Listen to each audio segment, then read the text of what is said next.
Rulon Gardner back on campus again at the Olympic Training Center. First of all, why don't you just tell us what you're doing in town and why? Well, I'm Dolly.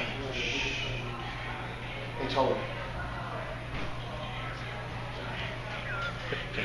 Well, I'm back in town for the World Team Training Camp. This is first training camp of 2, and just getting back on the mat, kind of feeling how it feels like to be back close to my weight class when I retired in '04. Just excited to be able to wrestle again. It's been 7 years since I've truly stepped on the mat, so the feeling to be back is something that really excites me. Another guy that took a 7-year break and came back and did pretty well is Cale Sanderson. Is that something in the back of your mind? Go, wait a minute, you're stealing my thunder. Oh, I think with Cale, coming back, I think it's awesome. You want to talk about the ultimate professional and the ultimate line of success in the sport of wrestling. Going undefeated in college to win the Olympic gold medal, to be an NCAA champion coach. He's done it all, and it seems like he has all the ability in the world. He has all the desire. I don't think there's much that Cale can't do. So, I'm looking forward to be able to helping out the U.S. World Team guys this year. I think there's a lot. Steve Frazier always talked about that I can hopefully teach these young guys. A little bit of character, a little bit of desire, a little bit of devotion. Perseverance. A perseverance of one person's ability, and I just think America, and I think USA Wrestling, we have the stack. The stack is against us. The cards are stacked against us right now. The world, is dominant, and in American wrestling, we definitely need to step up and take some responsibility and see what the world's doing that makes them better than us. Find out what we can do like them, and ultimately learn. And I think if we can pick up a lot of their characteristics, we can start succeeding like they have. And ultimately, I think with American willpower, I think we can win as many medals as the foreign athletes. In terms of getting back in the room here, you were in town a couple months ago for a short camp right before the U.S. wrestled Serbia at the friendly, if you will, over at Coronado High School. But in terms of practicing, getting your wrestling legs back under you, how difficult's that been? Getting back into the sport that you have done your whole life, it feels a little bit awkward. It feels a little bit weird since I really haven't been on the sport. I've been on the mat or in the sport for roughly 7 years. But the knowledge that I gained, in the time off, I think probably can help my body recover and ultimately be smarter. But the wrestling, the tactics, the strategies, and the desire to compete is still there. I definitely feel that I have the ability to be able to step up to this level of the national team competition. But it's all going to be a matter of if my mind is set and my body's right, if I truly come back and make a run for the 2012 Olympics. Of course, people are going to wonder about making the weight. Obviously, you're back in the spotlight again after The Biggest Loser this season, and then doing some TV gigs. We know a little bit about that, working together with the Beat the Streets. But as far as the weight coming down, how close are you? What are your goals? What benchmarks would you like to hit in the coming months? Well, when I came off The Biggest Loser, being on the show, I had no workouts that I had worked with any weights, and the most I would do is pick up a 20-pound dumbbell and do lunges or do something to burn calories to ultimately lose fat. And at that point, I was cutting a lot of muscle. I was losing a lot of muscle in my body.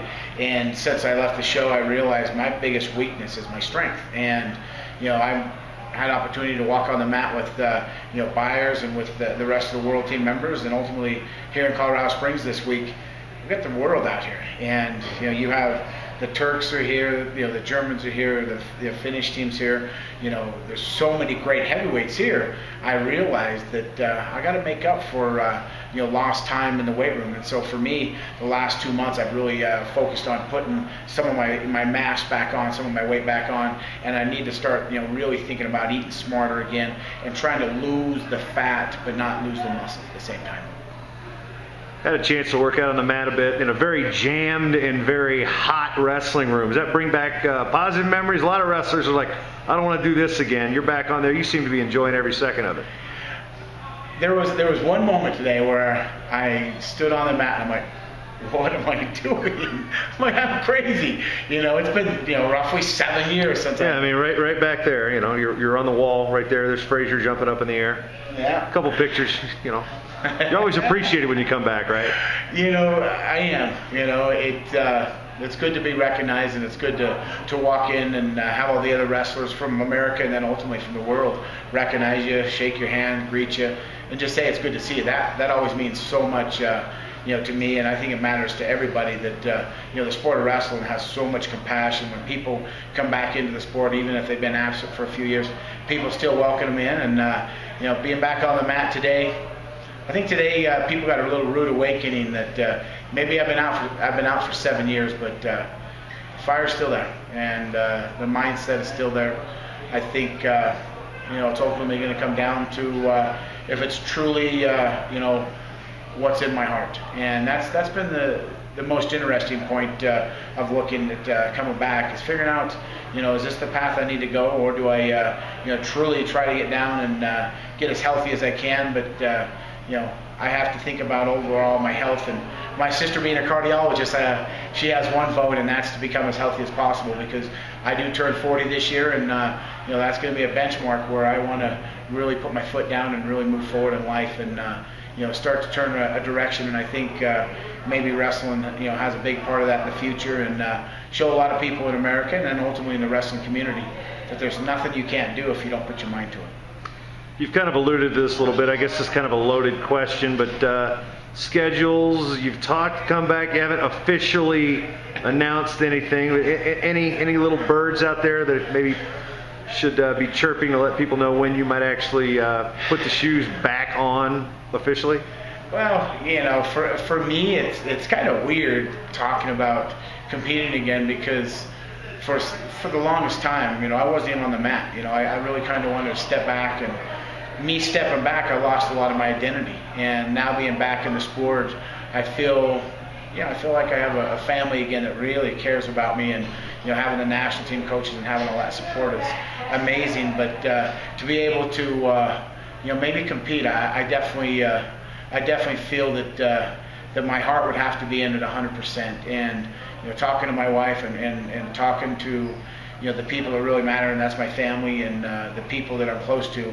I'm not doing this for for anything else except for an ability to show that if I can do it, anybody else can do a lot of things in this world.